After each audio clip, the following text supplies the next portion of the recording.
currently Earth. It was December 31st in the year 1600 that Queen Elizabeth I of England grants a formal charter to the London merchants trading to the East Indies, hoping to break the Dutch monopoly of the spice trade in what is now Indonesia. In the first few decades of its existence, the East India Company made far less progress in the East Indies than it did in India itself, where it acquired unequal trade privileges from India's Mughal emperors. By the 1630s, the company abandoned its East Indies operations almost entirely to concentrate on its lucrative trade of Indian textiles and Chinese tea. In the early 18th century, the company increasingly became an agent of British imperialism as it intervened more and more in Indian and Chinese political affairs. The company had its own military, which defeated the rival French East India Company in 1752 and the Dutch in 1759. In 1773, the British government passed the Regulating Act to rein in the company. The company's possessions in India were subsequently managed by a British Governor-General, and it gradually lost political and economic autonomy. The Parliamentary Acts of 1813 ended the East India Company's trade monopoly, and in 1834, it was transformed into a managing agency for the British government of India. In 1857, a revolt by Indian soldiers in the Bengal army of the company developed into a widespread uprising against British rule in India. After the so-called Indian Mutiny was crushed in 1858, the British government assumed direct control over India, and in 1873, the East India Company was dissolved.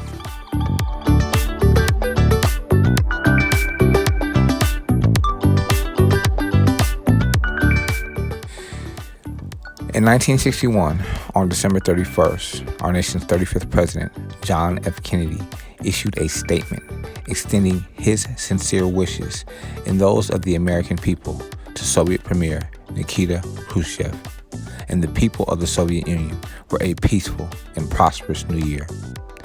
It was the height of the Cold War, and the United States and the Soviet Union were locked in a nuclear arms race.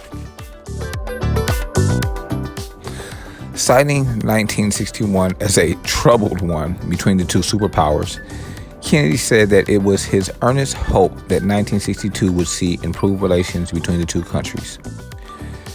Kennedy's message came in response to a December 29th message from Khrushchev that carried his hope that 1962 would be a threshold year for taking efficient steps in the cause of liquidation of centers of military danger. Khrushchev was likely referring to tensions over the ongoing division of the city of Berlin into democratic and communist sectors.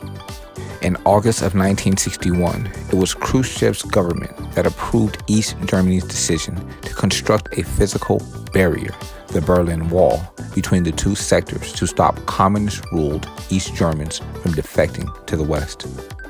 Although Kennedy and Khrushchev both pledged cooperation as 1961 came to a close, the two went on to play a dangerous game of chicken over Soviet missile sites in Cuba in October of 1962, leading the world to the very brink of nuclear war during the Cuban Missile Crisis.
It was December 31st in the year 1968 that the Soviet Union's Tu-144 supersonic airliner makes its first flight, several months ahead of the Anglo-French Concorde.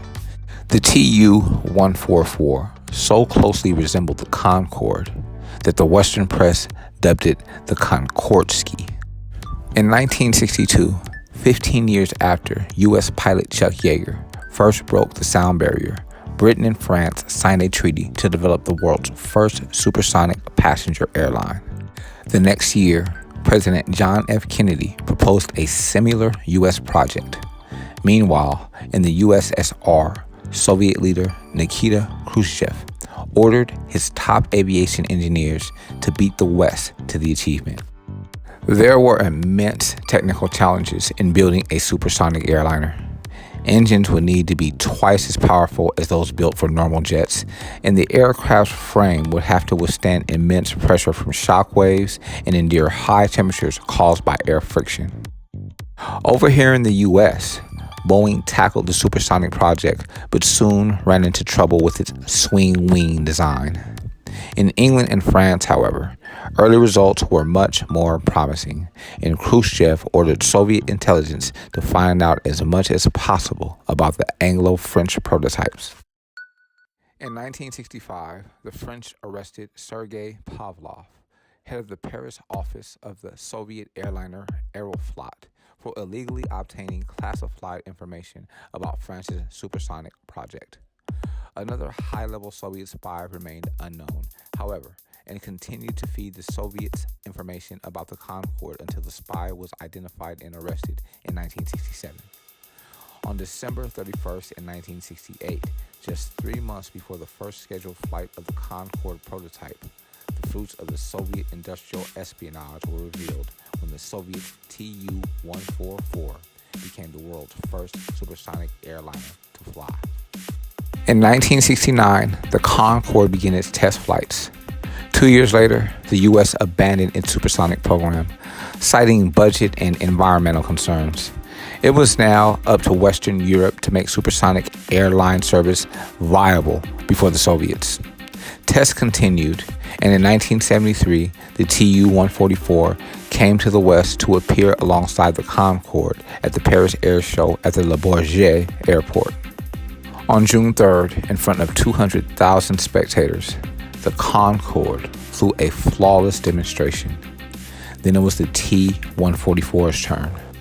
The aircraft made a successful 360-degree turn and then began a steep ascent. Abruptly, it leveled off and began a sharp descent.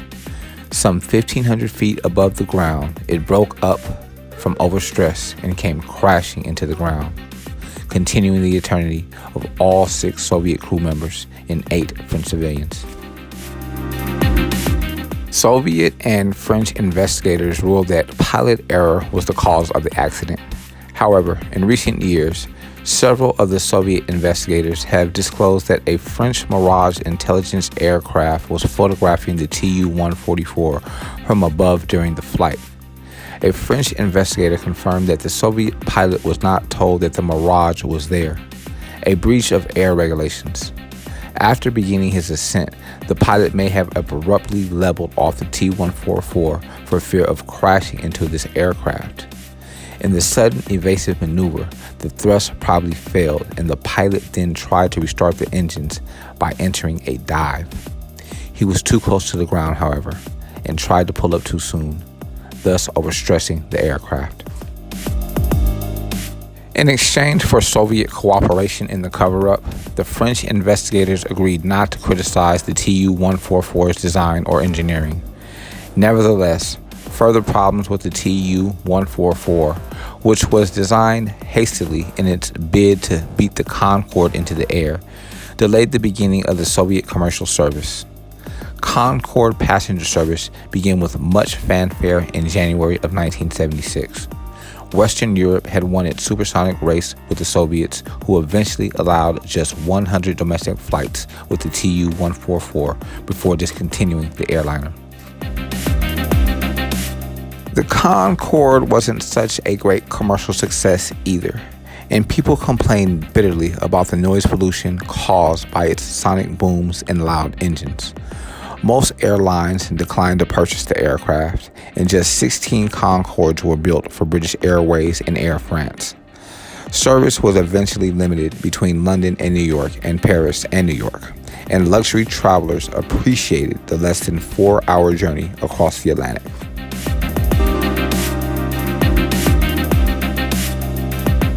On July 25th in the year 2000, an Air France Concorde crashed 60 seconds after taking off from Paris en route to New York. All 109 people aboard continued their eternity. 4 people on the ground also continued their eternity. The accident was caused by a burst tire that erupted a fuel tank, creating a fire that led to engine failure. The fatal accident, the first in the Concorde's history, signaled the decline of the aircraft. The last Concorde flight was on October 24th in 2003.